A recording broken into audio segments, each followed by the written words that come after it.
Hello, this is Nice Wonder, and you are watching the Now Man Show. Kelly Carlin has been practicing mindfulness and meditation for 20 years, leading groups for 15 years. She has a master's degree in Jungian psychology and is a certified professional coactive coach. We'll have to talk about that. Through She teaches through the Coaches Training Institute, I see. So she's also an author of a book called A Carlin Home Companion Growing Up with George. She's also a speaker, performer, and radio host on Sirius XM. Kelly, thank you for taking some time out of your really busy schedule. I appreciate it. My pleasure. Nice to be here. And first of all, I want to talk about your work as a speaker, radio host, author. Then we get into kind of the spiritual, kind of psychological stuff, and then we can end it maybe talking about your dad and what's going on with you and where people can learn more about you. How does that sound? That sounds great. So, first of all, as a speaker and performer, do you do stand up comedy? I do not.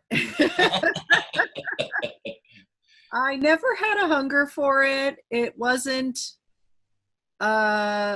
something that ever really entered my consciousness. I mean, I wanted to be on camera and I wanted to be an actor at one point, and I still like to do that kind of stuff. But in my mid 30s, I realized that I did want to be on a stage speaking to the audience. And that was when solo shows started becoming a thing. It was like the late 90s. And I'd seen a lot of solo shows in LA, and I knew that I wanted to go on stage and tell my story and tell stories and really just bring my human story, even though it was kind of extraordinary in some ways, my ordinary human story to the world, because I got so much myself from being an audience member and watching other people share their amazing journeys and learning from them and seeing that I'm not alone and I'm not crazy and all that kind of stuff. So I really wanted to be a part of that. And so I started writing my first solo show in like 99. It was a couple years after my mom died. And I did some readings of it and then was going to do a big run of it here in LA. And my dad just felt really uncomfortable with it. And so I put it on the shelf and ended up going to grad school, ended up going to Pacifica Graduate Institute. But the last, in the last 10 years, for about 7 of those years, I did tour a solo show called A Carlin Home Companion. It was the first expression of A Carlin Home Companion. It was directed by Paul Provenza, and toured it around the country a little bit, some comedy festivals, things like that, and then had a really amazing 5-week run here in Los Angeles at a place called the Falcon Theater, which was Gary Marshall's theater and is now called the Gary Marshall Theater. And that was the culmination for me for the solo show. It was incredible. I got to do it for 5 weeks. I got to rehearse. I got to have a real set and a real lighting design. It was like, it was done like at an Broadway level. It was incredible, just the production part of it. So, and that right at this point, that has satisfied a lot of my performance needs and stuff. I'm starting to get a little bit of a hankering again, but it's been about 2 years since I've toured. So I'm okay being done with it. I'm definitely done with A Carlin Home Companion. So we'll see what happens in the future. I love theater though. I love being on a stage. I love being with a live audience. There's nothing like it. Yes. And I'm really just so thankful that I got a chance with my solo show, and especially with my run at the Falcon, to learn to really be on the stage and be alive and feel the energy and not be just out of my body and terrified the whole time. So it's been a huge learning experience for me. And having, I mean, I don't think I really realized until my dad died what a huge shadow he was around my performing. And that really came more clear to me as I wrote my story and told my story and things like that. And that's part of it. The last 10 years of what I've lived is something that I do want to talk more about in the future and tell a story about. But I want to find a way to do it that it's not focused on my dad so much, even though he'll be a part of it. Because it's tricky for me right now. Yeah, because you have your own identity as well, and then you also have to be realistic about the fact that so many millions of people all over the world just love your father. I mean, uh, the hippy dippy weatherman, the HBO specials, all of that stuff is ingrained in a lot of our minds. That Yeah. it's part of our growing up. Become for me, it was a part of my the comedy side of me growing up. Even though I'm a musician. Humongous inspiration. You know what I Yeah. mean? And so, speaking of, you said your mother passed. I saw your dad in 1997, and I remember him mentioning something about, you probably saw me do these long distance commercials on TV, and you say, well, and then I'm doing a monologue that's about anti-commerciality and selling out, and you probably think, what's up with that, George? And he said something like, well, you're just going to have to figure that out. You know what I mean? And I thought, and I realized, that your mother was sick at that time, and then I realized that's what was going on, and Yeah, actually, that human moment, he ended up writing an essay about that, calling The Big Sellout. He actually needed to pay off some back taxes, and so he needed to do commercials to do that. And he picked some commercials that he didn't feel were too horribly evil, the companies. So, but yeah, he basically had some debt to pay. Yeah, I understand how that can go. Yep. How long did it take you to write that book, So, since I had been I'd been telling stories since I did my first solo show in 99, put it on the shelf right away, had a backbone of it. Then after grad school, 2004, 2005, I got back on stage and I started telling stories around LA, around all the LA storytelling venues, Sit and Spin and the Rose and all these different places. And so I was kind of I was slowly writing more and more stuff. Then my dad died, 2008. Mm-hmm. And it basically, what happened was I became friends with Lewis Black, and he invited my husband and I on a cruise that was going to be like a bunch of he and his comedian friends. They'd four-walled like a lounge on the cruise ship. So there were like 400, 500 rabid Lewis Black fans. And we were friends with him. And he said, look, I want you guys to come on the cruise, and to pay your way, Kelly, you just have to go on and tell some of your family stories on one of the day things. We need a day event. I'm like, okay. And I got up there and I threw up some videos and told some family stories that I'd already written. And then I took my dad's memoir, his posthumous memoir, Last Words, and, took some of those stories. And I walked off the stage and there wasn't a dry eye in the house. People had laughed and cried, and everyone said to me, you've got a story to tell. So I started working with Paul Provenza in 2011 and started writing this show and started doing it in comedy festivals. And then I was in New York in 2013, did a solo show festival there, performed it 3 or 4 times, had just gotten a book agent, had a book proposal that we had shopped around a little bit, and that's another story. And my agent, it didn't tell me, but St. Martin's Press really wanted my book. And so the editor showed up at my show. I didn't know any of this. And 5 days later, I had a book deal with St. Martin's Press. And so that was November of 2013. And I had till basically September, October of 2014 to write the thing, because it was going to come out in 2015. So I wrote it in 9 months, even though I had the because I had the scaffolding I had a great outline, and I had probably about, a third of it, a third to a half written in some form. Probably more like a third. So that helped. I had a big head start with that, but it was 9 months. It was 9 months. It was a pregnancy. And I had a great editor. She's amazing. And that really helped. And I had a great outline. And I really worked the narrative for about 3 or 4 years already with Paul Provenza. So that helped a lot. I really knew what the themes were.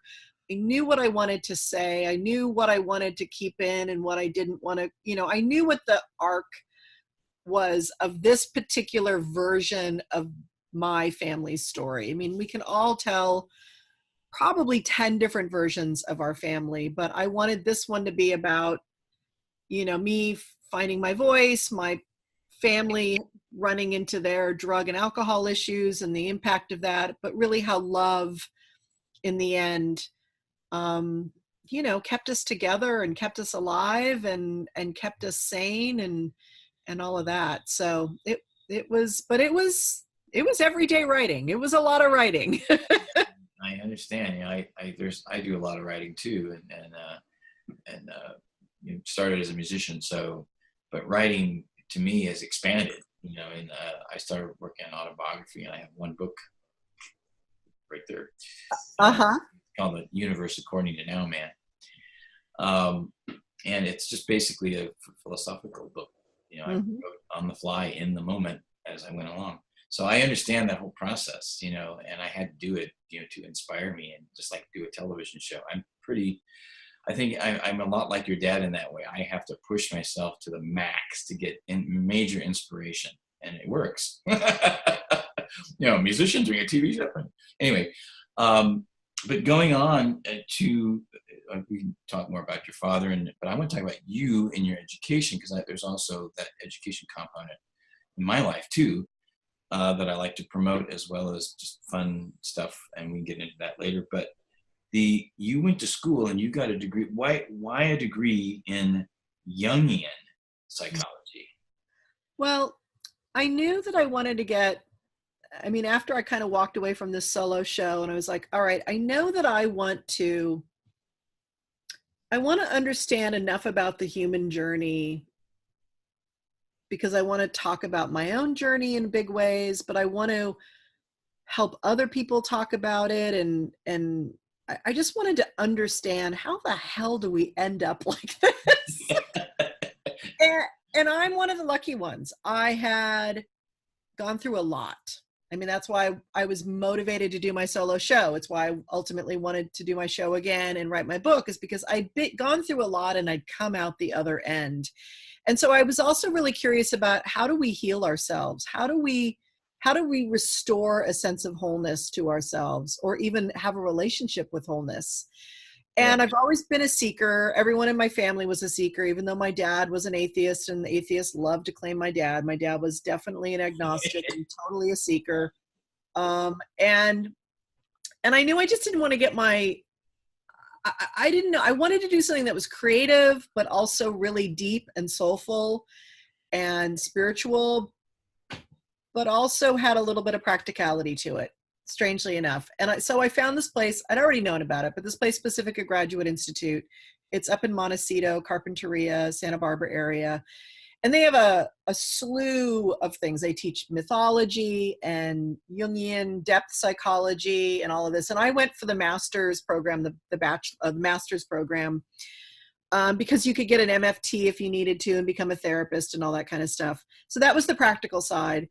But it had a lot of stuff in it where you could do art pieces and art projects for certain classes. And even your thesis could be part art and part academic. And so I knew for me that it would be a creative outlet. I didn't know a ton about Carl Jung at the time, but I knew that he was someone who, had introduced the idea of archetypes, and had this relationship with what it means to be a modern person, but a spiritual person, so that you can be rational and at the same time have a relationship with the numinous. And I think that really spoke to me because I feel like I am both of those things very much so. I'm certainly a modern, rational, science-loving woman, and yet I've had some profound experiences that I can't really explain in relation to the numinous and to whatever that thing is, that imaginal realm is what they call it these days. Conscious. Huh? I like to call it consciousness. Yeah, it is consciousness, but it is a worldview too. You know, it's circling back round before we became, you know, these purely rational thinkers, which was really important in the Enlightenment for us to separate away from this, you know, this kind of mythical way of looking at the world, and using our rational minds and critical thinking and all of that. But what we lost in all of that is a relationship with our depths and our soul and the imagination even, and subjectivity and the importance of subjectivity. It all became a subjective world where everything's a dead, meaningless space, and I'm not interested in that. So Pacifica really gave me that, and it also gave me this great plan B. I got to be a therapist if I wanted to, and I graduated from there, and was training to be a therapist for a few years, but I knew it was kind of just a temporary thing. I really wasn't interested in being certified by the state and earning all those hours and being a therapist and sitting in a room for the next 25 years of my life, worrying that people who were going to be depressed would like kill themselves if I went on vacation. Like, it had no interest in that. Yes, I hear you. I understand. I mean, because it's important work, and thank God for therapists because I needed them a lot in my life. But I've been a therapist since I was 4 years old with my parents, and I was kind of like, I'm done with it. So, but I wanted to take all of that. So that's why I got certified as a life coach. I went to CTI, took their classes, decided I could work with high functioning people and do the depth work as much as I wanted, as long as I knew I was working with people who were stable. And so I started doing that. I mean, that was really what I started. And then, like I said, in 2008, I had a great coaching practice for a few years, but was still trying to figure out what to do with it and who I was, and wasn't really owning my creative side too much. And then my dad died in 2008, and I coached for a little while and then walked away from it and really decided to go all in with the solo show and then writing the book, you know, like really kind of immerse myself in the entertainment world. And because I'm an only child, I'm in charge of my dad's legacy. So that it just, my whole life changed when my dad died. Whole life changed. Yeah. And so really, since I stopped touring the show in 2016, and the book came out in 2015, the paperback in 2016, I knew that I was done being George Carlin's daughter in that way. I'd done it for 8 years, and honored by it and thankful for it. And I'm still obviously my father's daughter. And I work in certain areas. I work with the National Comedy Center, where I donated his archives. I do that. I have my Sirius XM show. I do that. But I knew it was time for me to figure out how to integrate all these parts of me, and pick up the teacher, the curious spiritual person, how to integrate that back into my work in such a way that didn't make me feel like I was ignoring my creative life too.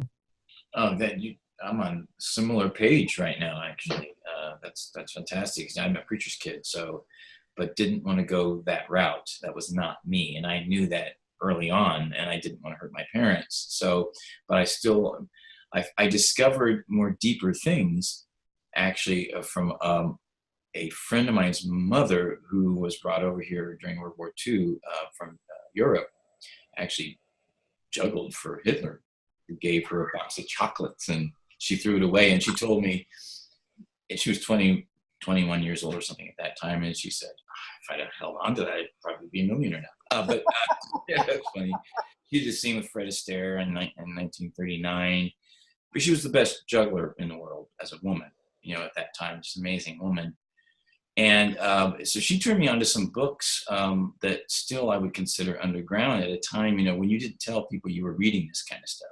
But I wasn't getting anything out of the standard organized religion stuff. And I think that's where a lot of people go, when I hear your dad talk about his Catholicism. I wasn't Catholic, I was Protestant, but there's similarities, obviously. And you do those things and you realize, wait a minute, when I interviewed John Fugelsang once, we connected immediately, Love him. and he said, you have to wonder when people take something seriously like a talking bush. But you talk about Jesus, love your neighbor as yourself. Well, that's just a metaphor, and it's funny, but it's also not, and it just, to me, I know that what you're talking about the combination of art and spirituality and reality. I have a song, Surfing with Jesus. It's that very thing that you would imagine in your head. That's what it is. And it's not evangelical, but it's also not, a mockery either. Yeah. There's, that's the thing. There's so much of our culture in America, especially, there's two main highways with this, right? There's the evangelical, see it as literal, and it's kind of, one God, one nation, salute the flag, all that kind of stuff, kind of a thinking. And then there's this other thing, which is more like the capitalistic, rational, being skeptical of anything religious or smelling of anything kind of believers or anything like that. Scientific, the science, all that. It's all important stuff. And then there's a third lane, which really came about in the counterculture, which is there's a way to have a conversation about this built-in hardwired thing that we have as humans. We have a relationship with the transcendent. It is you used the word consciousness earlier. It's exactly what it is. We have a relationship, no matter what, you can't deny it, that this, the non-dual, this space of this unconditional, transcendent space, you can get to it by shrooming or taking acid or meditating or all of the above. All of the above. Also, people who go to church and have their come to Jesus moment or awakened or saved or baptized. They have that experience of something with the numinous. People have it with nature all the time. People who don't have any like my husband, he's not, grew up Catholic, rejected all of that, but he's, has this incredible relationship with nature and is transformed by it, so we are connected to something bigger than us. It's just the thing that's bigger than our conscious ego. That's all it is. And I love the way you put that. That's fantastic. Yeah. And in the Jungian depth psychology, archetypal, imaginal psychology world, it's all in one big kind of family. It is, it is about the collective unconscious. It is that thing that is bigger than our conscious ego. And I remember when my dad, he went to rehab at age 68 because he was like, I'm binge drinking red wine and I'm taking Vicodin for my arthritis too much and I just need it. So he calls me like a weekend. He's like, look, we're going to AA meetings. And my mom was big in AA and she, survived her alcoholism because of it. And my dad said, I just don't know what to do with this higher power thing. And that's how I explained it to him. I said, look, Dad, it's Carl Jung sees it as this thing called the self with a capital S. It's bigger than your ego. That's all it has to be, and that, whether it's Father Sky and Mother Earth or the big electron, which is how my dad named it. That's right. That's right. Yeah. It's the thing, it's the energy, it's the thing that connects us. And yet it's also, we have access to it. And it doesn't mean that I'm believing in angels or Yes. that the bush talked to Moses, although I have dreams where trees talk to me, so I get it.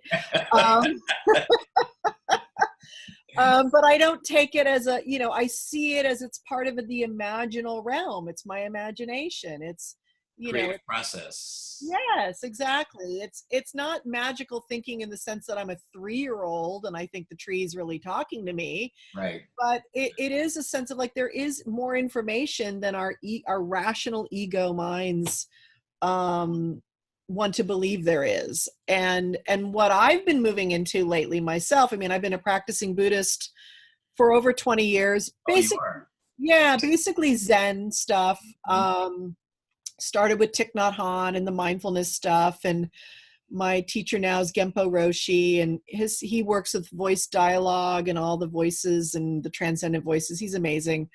But the thing I'm studying right now, and that I've circled back around to, is I'm back at Pacifica, Oh, uh, doing a deep dive, not getting my master, not getting a higher degree, but getting a certificate program in something called dream tending oh wow. with a gentleman named Stephen Eisenstadt, who founded Pacifica. Pacifica is his child. He founded this place. It's 40 years old. He's no longer running it, but and this is really about a deep dive into what they call archetypal imaginal psychology, which is using sleeping dreams and waking dreams, that kind of liminal space, trance space, that a lot of native traditions use to shift your consciousness and to help use your imagination to enrich your life, and Nice. and to enrich actually your participation in the world, so that nothing is seen as a dead object, that the lamp and your table, these are all in the dreamland, in the dreamscape, they're all autonomous, independent beings, as they would be in a nighttime dream. And so it's a really interesting approach to like widening your consciousness in a waking state. But at the same time, believing in science and understanding that there Very is cause and important. effect. We acknowledge that science is real. And the questioning for me is that in the Christian religion, they would always talk about eternal life, right? And that as if it has a beginning and it has an end. Well, even if it doesn't have an end, where do you go, right? Well, you still are talking about a beginning. So if you really are talking about eternal life, then that's wrong. That automatically right there, red flag. Then that's where, when I discovered that alternative stuff when I was in my 20s through that friend of mine, consciousness made sense, because that's something that would have no limitation to the human experience, and it would Right. be before and after and everything. It'd be universal, it would be perfect, it would be intelligence, it would be all of that stuff. Yeah, it's Infinity. So it made sense to me, and I still make that part of my, what I like to say is contemplation, to distinguish it from organized religion. I like to say contemplation rather than meditation, just yeah, like I like to say universe or universal law to distinguish it from organized religion, in the context of God, because not that there's anything wrong with the word God, or any of that, but it's just to distinguish it from what I would call the illusion about it. And yeah. I mean, the word God has so much yeah, baggage. It's hard to kind of it triggers people in so many ways when you use it, that it's yeah, just easier not to use it. Yeah, and I mean, what you're talking about is the transcendent. It's there's no time, there's no sense of time, there's no sense of limits or edge in it. You literally do feel at one with everything, and there is a sense of eternity in it. There is an eternal aspect to it, and it is what we all seek when we sit on a cushion or we take acid or whatever it is. And the interesting thing about it that I found over the last especially 15 years is that it used to be this big like thing that I thought was really far away, and it was like nirvana or Shangri-La, or it was this untouchable place. And yet, with all the studying and the work that I've done through the Zen Buddhism through using big mind process with Genpo Roshi, through this imaginal work I use, that really that space is just that far away. It's if you're seeking that space, you will never find that space, because that space is filled with non-seeking. And the minute you let go of your seeking mind and are willing to sit in non-seeking mind, you will find that spacious, you're not going to stay there a long time. You can't really function from there. Yeah, that's right. But you can take a good 10, 20-minute vacation a day. And that's really what Zazen sitting meditation is about. It's about just sitting and breathing and nothing else, and really being in a non-seeking space.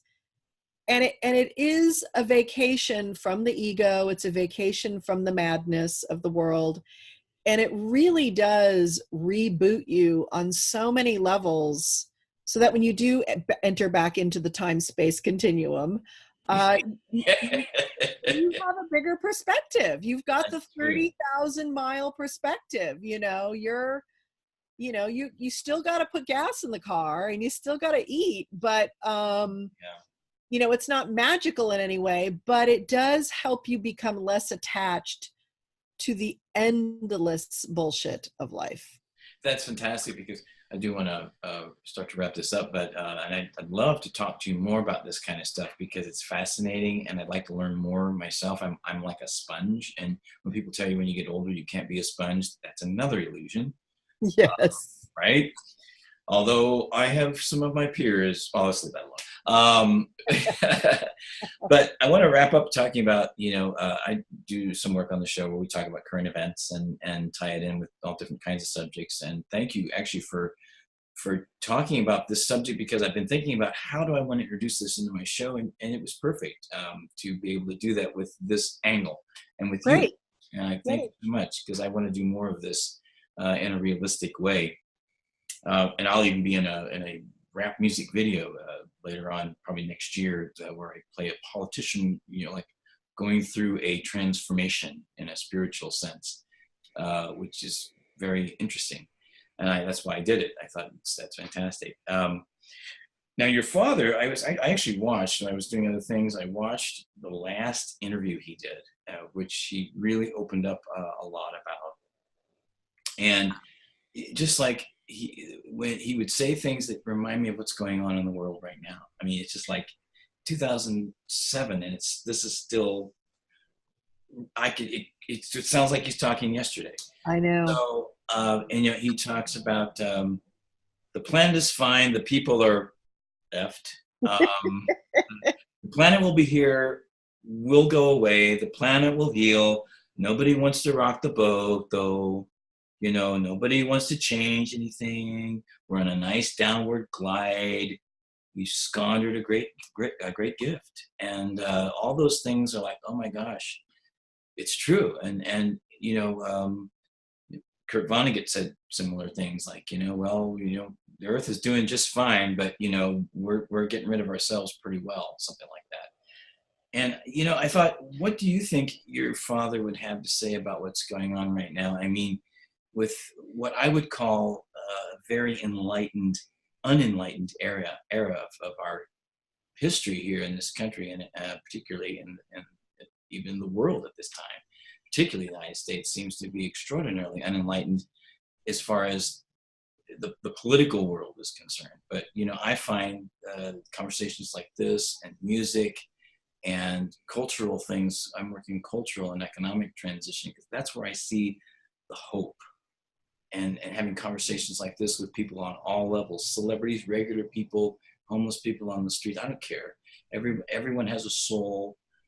That's what I see the hope is. How do you think your father would look at all this that's going on right now?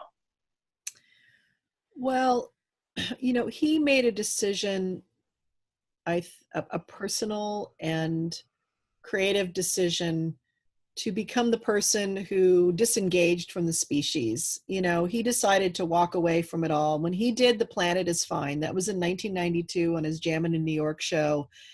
And it was very controversial, because, he wasn't saying don't try to save the planet, but he was saying the only reason you're trying to save the planet is because you're trying to save your life, your convenient life. Like, let's just get real about it. Ego. Yeah. Yeah, like, you're trying to save it so that you're not inconvenienced anymore. And if you really want to save the planet, then we would stop driving cars. Yes. And we would stop eating beef. I mean, like, those two things would probably save the planet right now. We would probably be okay if we could do those two things. That's right. But we're really not interested in that. So, and now with all of our devices, it's just so, anyway. So, he warned us about all of this. He saw it all coming. It's all about greed, and greed is all about ego. So it's all about, I want to make sure I have enough for me and my family.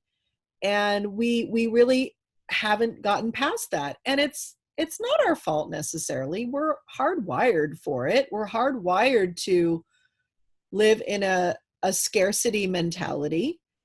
Because we came up as hominids and as animals, and that's how they lived. And, our brains were evolved for something very, very different than what we're living. So it makes all sense. He said a line which really has given me comfort and pause the last few years, but it really, really works. He used to say, when you're born, you get a ticket to the freak show. Yeah. When you're born in America, you get a front row seat. And that's all I've been thinking about for the last 2.5 years is this is the freak show on steroids. How much more do we need of this for us to wake up, to really look each other in the eye and say, you're a human and I'm a human, and we need to stop dividing ourselves into these teams and find out what we really, how we really connect. And the only way we're going to do that is by stop listening to the news, stop watching television, and getting off of social media and having conversations with each other again. And I don't know if that will happen or not. So, but it and every day it gets freakier. I mean, I tweeted, I don't know if you saw my tweet yesterday, but it was like, we didn't even get 24 hours after the midterm elections to just go, okay, there's a little more check and balance in government now. That's all I'm looking for. I mean, I can't control the freaks, all of them, but as long as there's some grown-ups somewhere and we've got some pushback, that's fine. 24 hours hadn't gone by already when, people are talking constitutional crisis. It's like, so the pace of it is just so exhausting. And I know, and some people say it's their plan. Here's what I know. Malignant narcissism is a very difficult thing to be around. People who have that personality, they take up every molecule of oxygen in every single room. When they're the president of the United States and they have that personality disorder, they are taking up so much oxygen in our lives and in the room, and forget the media. I mean, it's insane that it takes every bit of concentration and personal will to find enough time away from it to get some real perspective, to find your center, to do the work we're here to do as humans, reach out to those in need, take care of our own, work hard, share the spoils. I mean, it's all we can do. And above.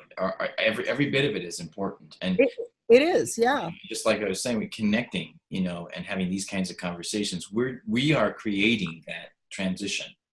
It might not seem like it's very much, but if we do this every day and we do this as much as possible, whether it gets recorded and shared with others or not, whether it's just, on the street, in your home, at a party or a club or a restaurant, do it everywhere. And it's dawned on me that that's what we have to do.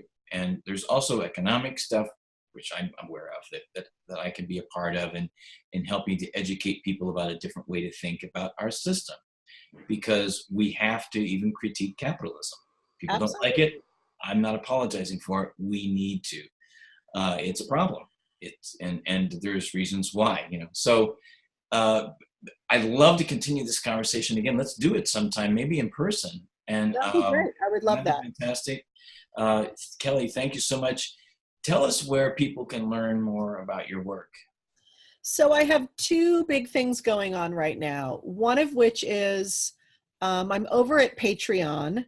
So if you go to patreon.com/Kelly Carlin, you can see some of my offerings there. One of which is my podcast. You get a little early version of my podcast, which I do about twice a month.